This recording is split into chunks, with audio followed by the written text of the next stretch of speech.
Hey guys, welcome to Sled Talk. Appreciate you guys tuning in. I would like to take a second of your time and introduce this season's title sponsor is Bikeman Performance. So they've decided to jump on board and help push the podcast. And if you're unaware, Bikeman is the elite level when it comes to aftermarket performance parts on your sled. So be sure to check out their site, link in the description. And without further ado, let's jump into the show. Let the band play. 100K on the Protect, living life with no regrets. I can't designer when I get dressed. Summertime on winter fresh. I put her legs behind her head. Night she gone to bed. Bye. Every day it's a new test. I just keep chasing these checks. Living life with no regrets. Living life with no regrets. Living life with no regrets. Living life with no regrets.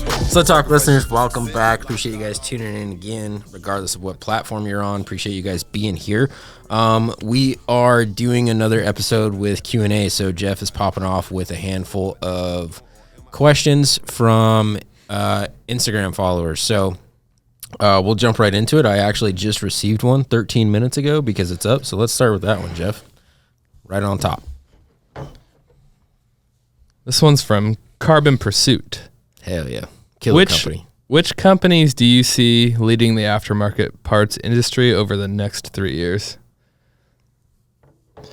Wow. You, Carbon Pursuit. Straight out of the gate. You boys are doing some pretty cool carbon fiber stuff. Seeing you guys pop up on a lot of followers on Instagram and such. Yeah, custom carbon parts. And I've talked directly with them too. They've reached out to me in regards to my thoughts on different parts and pieces and stuff, just because with the podcast, talking to, a large variety of different riders and people. And so we've kind of been a little bit back and forth in some conversation. I am going to increase my conversation with them leading up to this next season's build.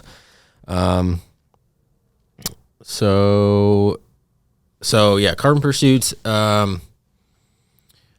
they're already pretty big, but I definitely think that they're going to continue to grow immensely. Would be Ice Age out of Bozeman, Montana.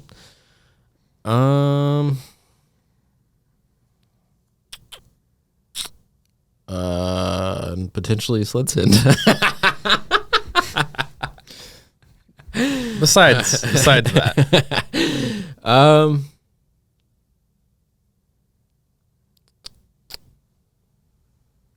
boy, this one might be aftermarket.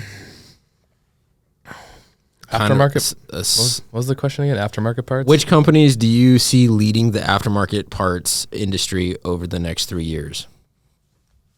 It's kind of hard because a lot of them specialize in certain things. Yeah, it's not like everyone does everything. Yeah, so you can kind of have. You got performance or safety and protection like backwoods, bumpers, performance, Bikeman, Boondocker, Vogue, SLP, aftermarket parts. Let's see. So Ice Age, Carbon Pursuit. I'm trying to think of some maybe smaller named that are working on some pretty interesting concepts. I know, isn't Warren Gage and those 907 film boys, they're working on some 3D printing stuff. I know. I don't know what their goals or plans are or where they intend to take that. It'll be interesting to kind of see, I don't know, if you guys know a little bit more about this, reach out to me or comment below. But, Skins, I don't know. My stock of knowledge around this is super limited. I don't know really the details, but, they were making a ton of stuff, and I think COVID affected them quite a bit, I believe. And I remember seeing a post on Facebook that they put out themselves about changing, pulling way back. At one point, I thought the company was maybe shutting down or what, I don't know, but I know things have changed over there. Again, I do not know exactly what, but I think they've slowed up on some stuff, so it'll be interesting because they were pretty dominant. I mean, they were a killer company and made a lot of parts and stuff, and still do from what have been seeing so far. But it'll be interesting to see who's kind of maybe going to pick up some of the slack of those changes. I don't know. I'm just kind of going off the top of my head with different stuff. So that's probably what I would say. Okay. I can't answer that one. That's fine. That's okay. This is from Emmett Hillman? I don't know. How would you say that?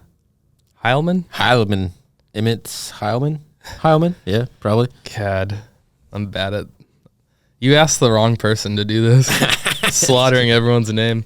What would another sled OEM have to do to get you to jump ship? To leave Polaris and go to Lynx or Skidoo or Arctic Cat?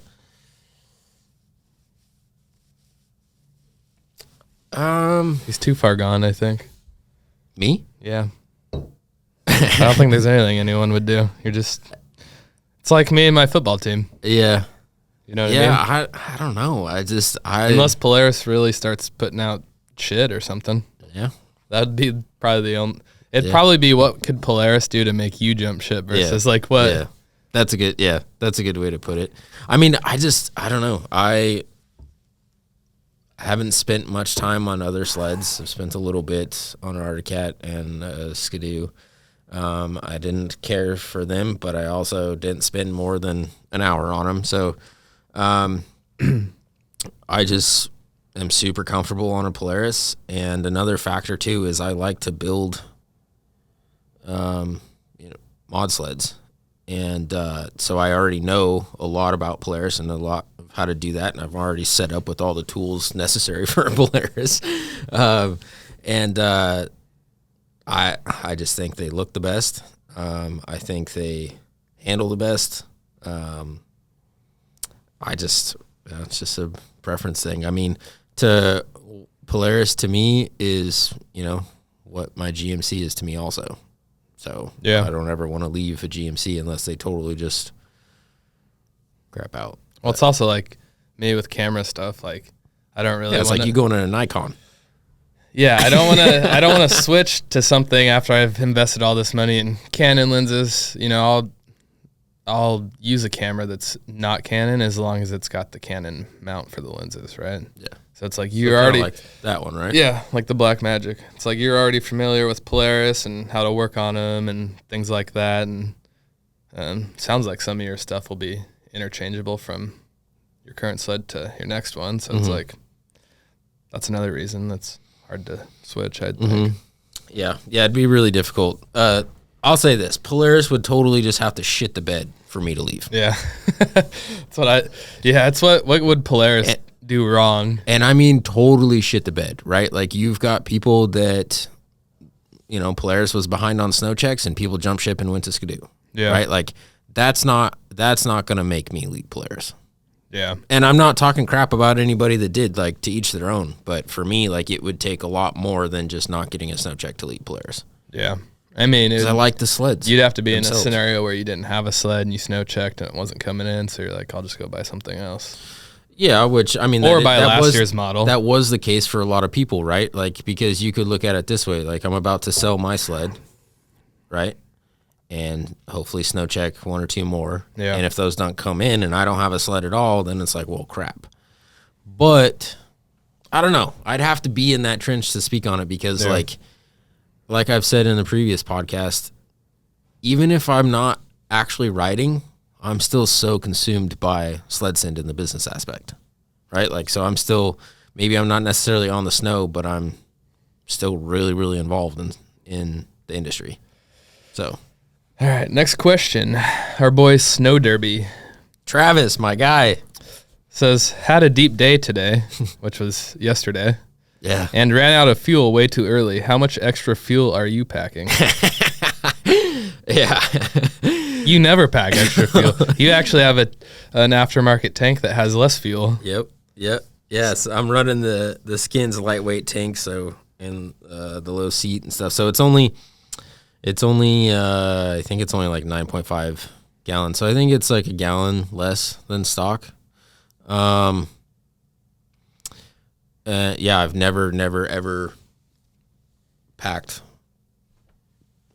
gas with me. I did, however, I'll say this. If I was going to pack gas, this is how I would do it. Is because I bought these for Rebel Soak thinking that I might need them. I ended up not.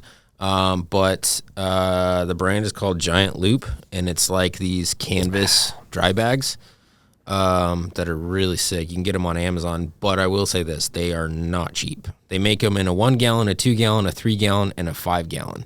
And a 1 gallon bag is like $115. Damn. And I bought 2 of them just in case. They're not cheap, but they're really sick. They're really sick.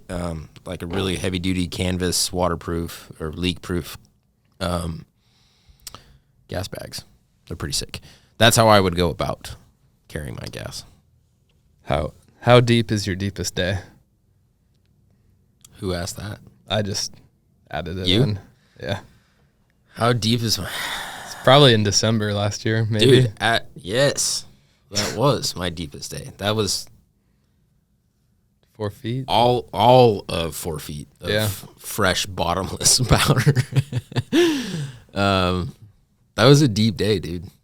That was probably hands down the deepest day, for sure. Hey, what's up, guys? Hope you're enjoying the show so far. Just want to take a quick second to introduce another one of this year's sponsors.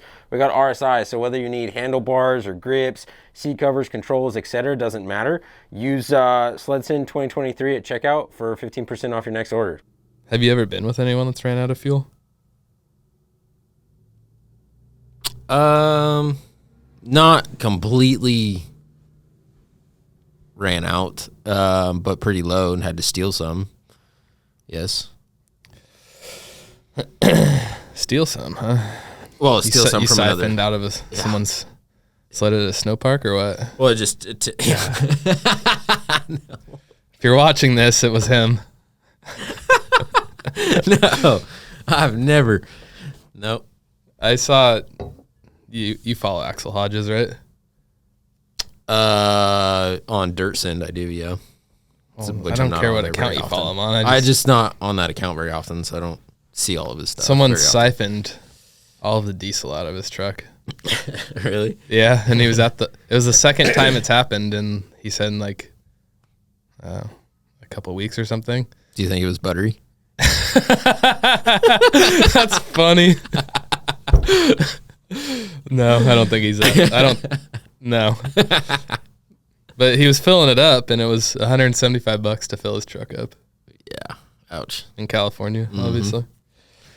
Hayden Luthi asks, best mod you can do on an Axis? Or best... Did somebody ask best mod already, right? Toby asked most underrated Oh. on the previous episode. I mean, I just answer this as what's the best mod in general? I already know what I would say. Actually, now it's the finger throttle. Yeah? Yeah. Dude, you were hooked on that thing. That was the shit. Yeah, Jose. Shout out to Jose. I think I've said this before, and it's so typical probably, but I can just because shedding that weight so much that fast. But an Axis specifically, I don't know. I'd say one of my favorites is the helium hood. Yeah. Just one, it looks sick, and then storage galore. Yeah, the storage is cool. All right, you ready for the next one? I am. All right. Hit me. Yeah, because I got 3 minutes left. Idaho Sledder asks, mentality while riding, what should you be thinking about? My mentality is just the whole time, oh shit, oh shit, oh shit. Watch out for that tree. My mentality is maintaining confidence and figuring out how to challenge myself and increase confidence. Yeah. So small wins, whether it's a type of terrain or a trick or whatever. It's definitely small wins for me. Mm-hmm. Yeah, just focus on small wins and keeping positivity. Even when you are having a shit day and getting stuck a bunch or whatever, like that can really suck your confidence out. So trying to counteract that and remain positive and keep focusing on moving forward.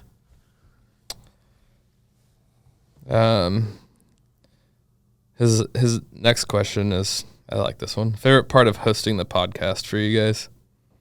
Meeting people. Yeah, for sure. Meeting people and shaking hands. Just because it's just, you already have so much in common with these people for having such a love and passion for snowmobiling. So you guys can, we can already connect and get along on that front. And then it's just cool to shake hands and get more friends and more for opportunities. Sure. Gosh, these names. We're going to go through these quick. It's the top one. How would you say that? Luke Doncesis 1. Luke Doncesis 1 asks, what are your opinions on what Arctic Cat is doing? New chassis looking mean. 880cc? Question mark. Yeah, I think the Catalyst platform is super sick. I saw it there at Heydays. And then obviously seeing videos, Kyle Hustis and the Black Cat boys and stuff playing on them.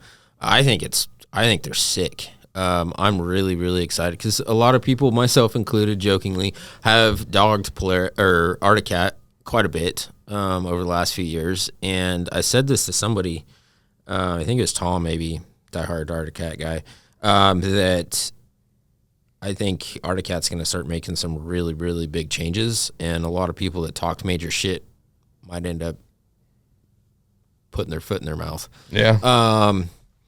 Yeah, I'm excited to see where it goes. I mean, yeah, it's only a 600, but I'm sure that they have a lot in store. I think they're dope. We're going to do a little rapid fire. Okay. Get through these last few. Mr. Full Send, why doesn't everyone own a 9R or a 146? Shit'll change your life. I mean, we can't all be Maverick Walker, but we can certainly try. Looks like a lot of fun. I plan on getting a 146. Yeah, I think more people should, just to try them out. Okay, we'll do one more of Idaho Sledders, and then there's one other one. Yeah, I literally have to go. What to look for in a dealership? Some dealers will take care of customers. Dude, I've been seeing a lot of issues in different Facebook groups and stuff, people saying horrible experiences with their dealers and stuff, and that's really unfortunate. I can't speak to that because Justin at Morrow County Grain Growers has done nothing but done right by me. I mean, he had to go back to the office at 8:30 at night on a Friday for me, and would do it again tomorrow if I needed it. So, I mean, yeah, that sucks. If you have a shitty dealer, I would confront them about it respectfully and politely so that hopefully they can take the advice and get better, and then go elsewhere. S. Sansbury asks, what's the pre-ride playlist like? That's Shay. A lot of Dolph, especially when we pull up into the trailer park, into the snow park, is banging a lot of young Dolph. Yeah, He really likes The Weeknd, though. Not for getting hyped up to go snowmobiling. You listen to The Weeknd all the time. Not as much as I used to, but my playlist is kind of all over the place. It's got some Bones in there. It's got some Dolph. It's got some Tech 9. His playlist is either dark, yeah, or it's baby making music. He's got like two polar opposite. Not for things going snowmobiling. on. The baby making shit's not in the snowmobiling playlist. There's been times I've hopped in the truck and Okay, one song by The Weeknd is in there, I guess. But that's not necessarily baby making. That song isn't. My question is, what are your guys' pre-ride playlists like? Oh, that's a good sled talk question. Yeah, what are you guys banging on the way up? Give us let us know. Like the top 3. Their favorite artist or whatever. Okay. Or a song, I don't know. Yeah, your favorite song, top 3 favorite songs, favorite artist, who you guys bumping on the way. None of that baby making shit. On the way on the way to Don't say The Weeknd. Well, hey, maybe it's the podcast for them. Maybe that's their that's their jam. All right, what's your question? Come on, man. Before you have to go to the vet. My sled talk question is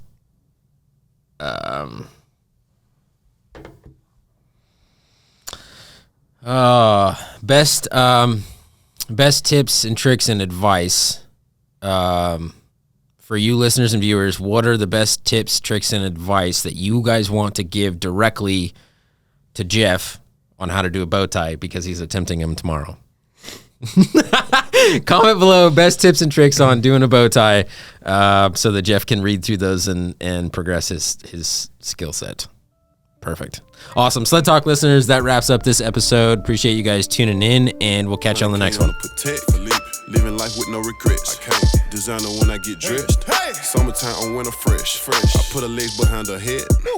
Night she gone to bed. Bye bye. Every day it's a new test. I just keep chasing these chicks.